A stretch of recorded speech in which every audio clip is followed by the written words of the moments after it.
Okay, one more test. Potomac River Shuttle Punt in action.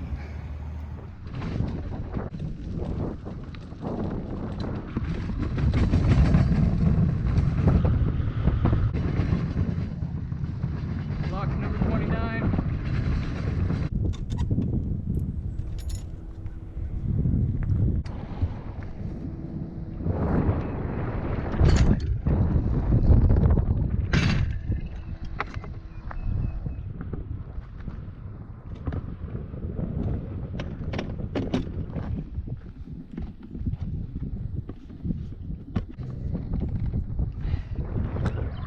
There we go. New setup to try today. The bike is in a vertical position. It is windy out here. We'll see how stable this is.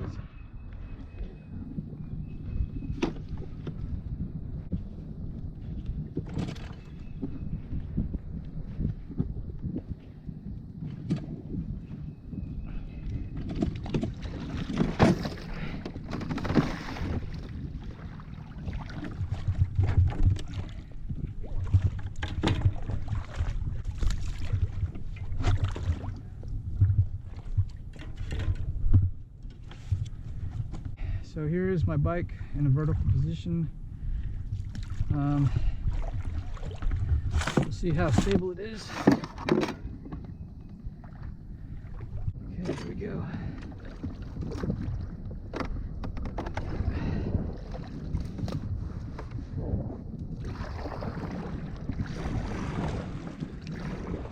Found an area that it's not too deep. I'm gonna try to stand up and see how stable it is.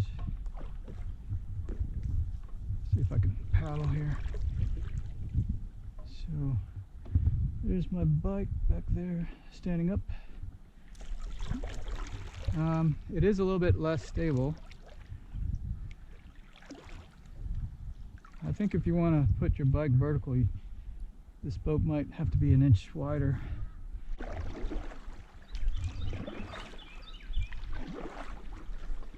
Alright, I don't have the tail fin in today because there's some rapids up here and I have to maneuver really quickly, so I just left it out. I think I'll just sit.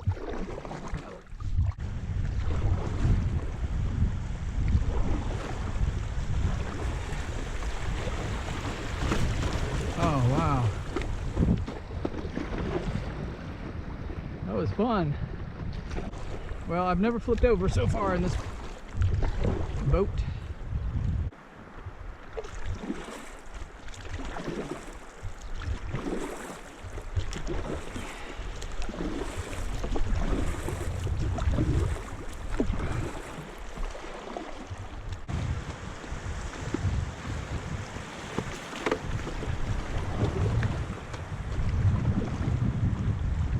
Not too bad.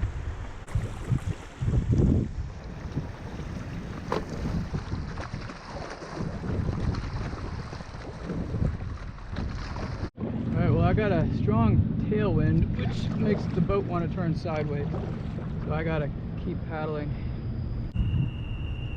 That's Point of Rocks Bridge. The top speed today was 6 knots, or 6 miles an hour. Actually, I think it's set on miles per hour.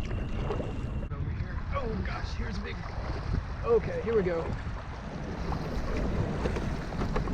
Okay, made it. I'm so glad this thing only draws 2.5 inches. Actually 2 1/4. Shoot, this does not look good. Oh man. Oh boy. Woo! Made it. Oh my gosh, I actually flipped over that same area twice on a stand-up paddleboard, but I was kneeling and I still flipped over. So this thing is pretty sturdy and steady. The completely flat bottom really helps. The rocker in the front and back help as well to get over the rocks and the little chutes. There's the ramp and there's my car up there. All right, so here's the boat. Just pulled it up from the dock. There's a new bike set up.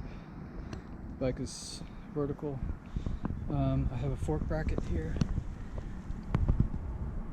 which worked really well. The stability is still stable as long as you're sitting. If you're standing, it's not all that stable. So if you want to do your bike this way, I recommend making the boat an inch wider. Alright, here's a close-up of the seat arrangement that I have. I'm using seat belt webbing for the seat material. This is very ergonomic, it's very comfortable. The only thing I would change is I would make the backrest a little bit more vertical, because you get more power if you're a little bit more upright. But it's real simple. There's just a cotter pin here. Just have some L brackets here and another cotter pin here. I drilled 2 holes for 2 different locations. These guys kind of rotated a little bit, but it still works. And down, the same thing here. I just have 2 aluminum L brackets that create brackets, and then I have a cotter pin in there. And then there's my front fork mount, and that's for the back tire. And this is my kick-up rudder. So instead of putting a weight down here, which I don't really know how to do, I just put weight up here. So this is a solid piece of wood, and because it's cantilevered, it keeps the rudder down. Unless you hit a rock, then it goes up, which is nice. And that's how I get it in my car. The other way to do it is to unbolt the 2 halves, and then it's easy to pick up each half. But with the 2 parts connected, it is a little bit heavy. It's about 68 pounds with everything in it. But I did use 1/2 inch plywood for the sides, and I think next time I'll use 3/8, and then just beef up these areas right here where the wheels are. Like that. That's a solid block of wood, white oak, which I use to bolster the connection with the axle. And that is the wheel. I've used this, 6 times, and it still works really well. And that is the bracket. I have a bracket on the side of the boat that keeps the boat open.